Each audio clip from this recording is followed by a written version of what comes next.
The next question on the phone comes from Keith Cowing at NASA Watch. First of all, congratulations. You've launched a rather unconventional payload into space, one that's generated a lot of buzz. And there's a lot of people, some of them citizen scientists, some of them they're just newbies when it comes to tracking things in space. They're going to try and track the Tesla and understand what's happening to it. You know, like that movie, Dude, Where's My Car? And other than the live webcam today, what is SpaceX going to do to interact with this community of Tesla trackers once the car leaves orbit? Do you have a plan, or are you just going to kind of wait and see what bubbles up on the internet and react to it? We don't have a plan. No plan. The battery's going to last about 12 hours from launch, roughly. And after that, it's just going to be out there in deep space for maybe millions or billions of years, who knows. Yeah, maybe discovered by some future alien race, thinking, what the heck, what were these guys doing? Did they worship this car? Why do they have a little car in the car? That'll really confuse them. I'm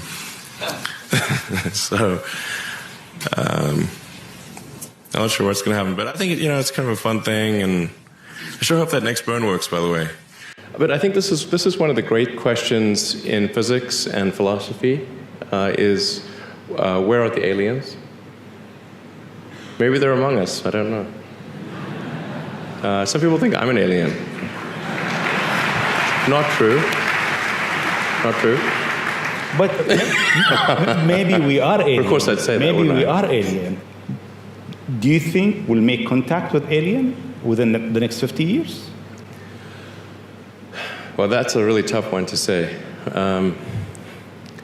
If there are super intelligent aliens out there, they're probably already observing us.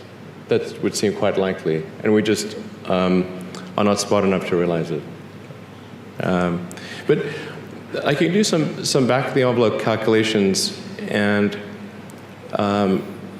any advanced alien civilization that was at all interested in populating the galaxy, even without exceeding the speed of light, even if you're only moving at, say, 10 or 20% of the speed of light, you could populate the entire galaxy in, let's say, 10 million years. Maybe 20 million years max. This is nothing, in the grand scheme of things.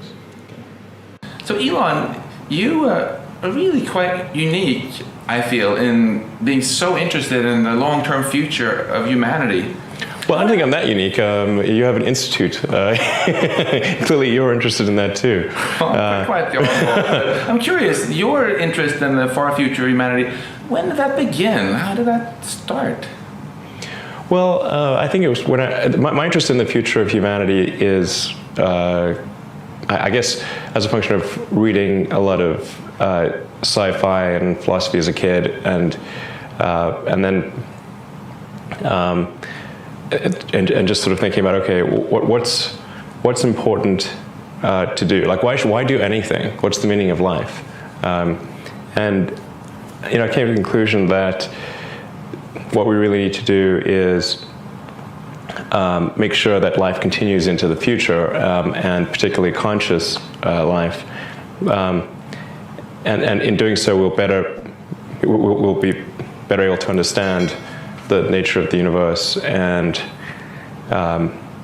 achieve greater enlightenment. One thing I really admire about you is you don't just talk about the future of humanity. You actually start companies and do things about it. So what made you so audacious? Well, I don't really think of these things as all that audacious. They seem like natural things to do.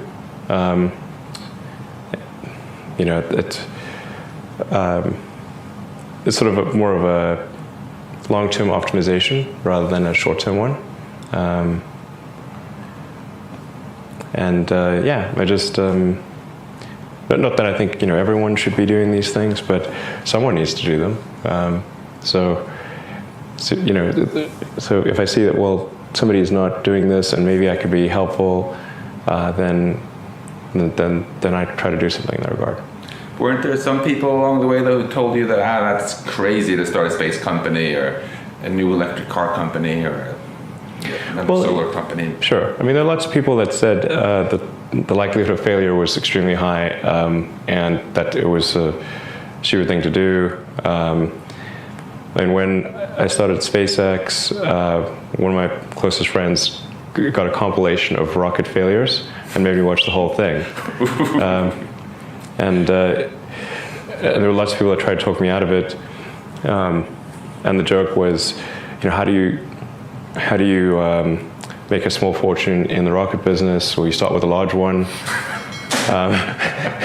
And I got told that joke so many times that obviously I knew the punchline, so I just tell them the punchline, and they would look at me like, "Is he serious?" Or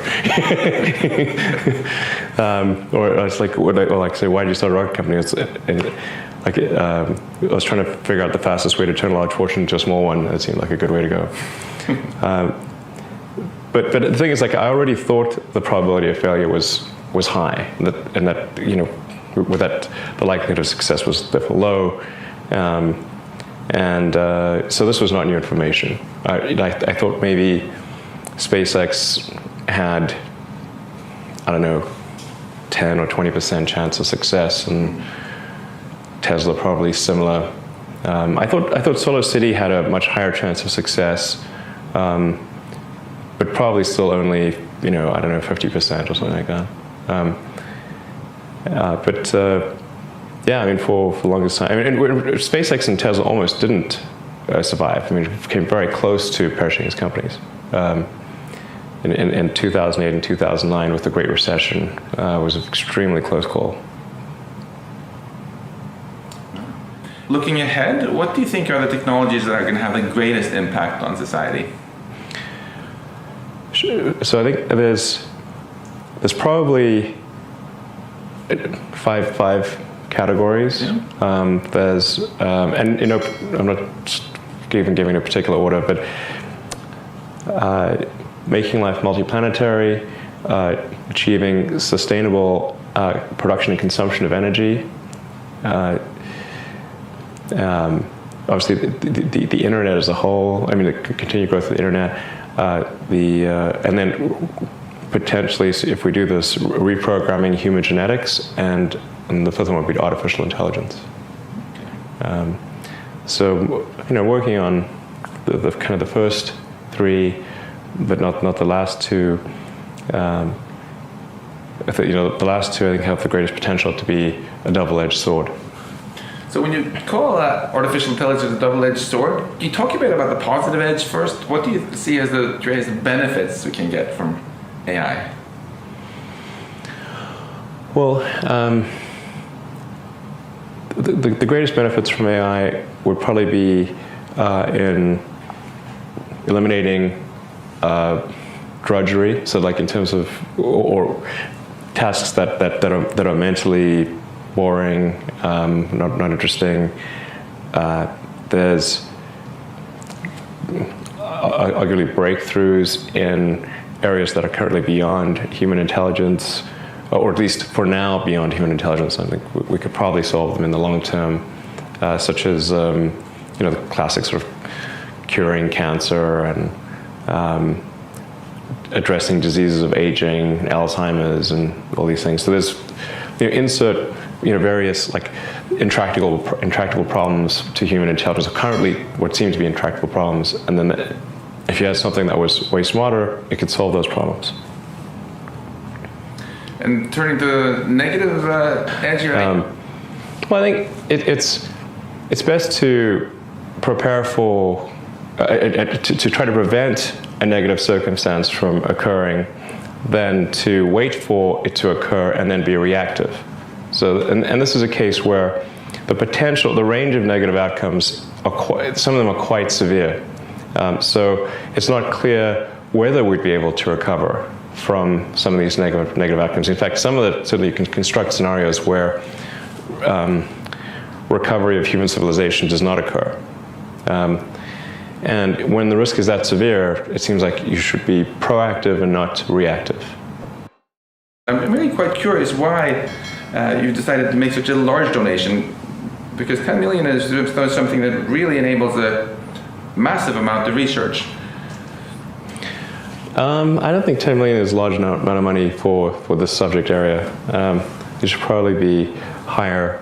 But there should be probably some much larger amount of money applied to AI safety in multiple ways.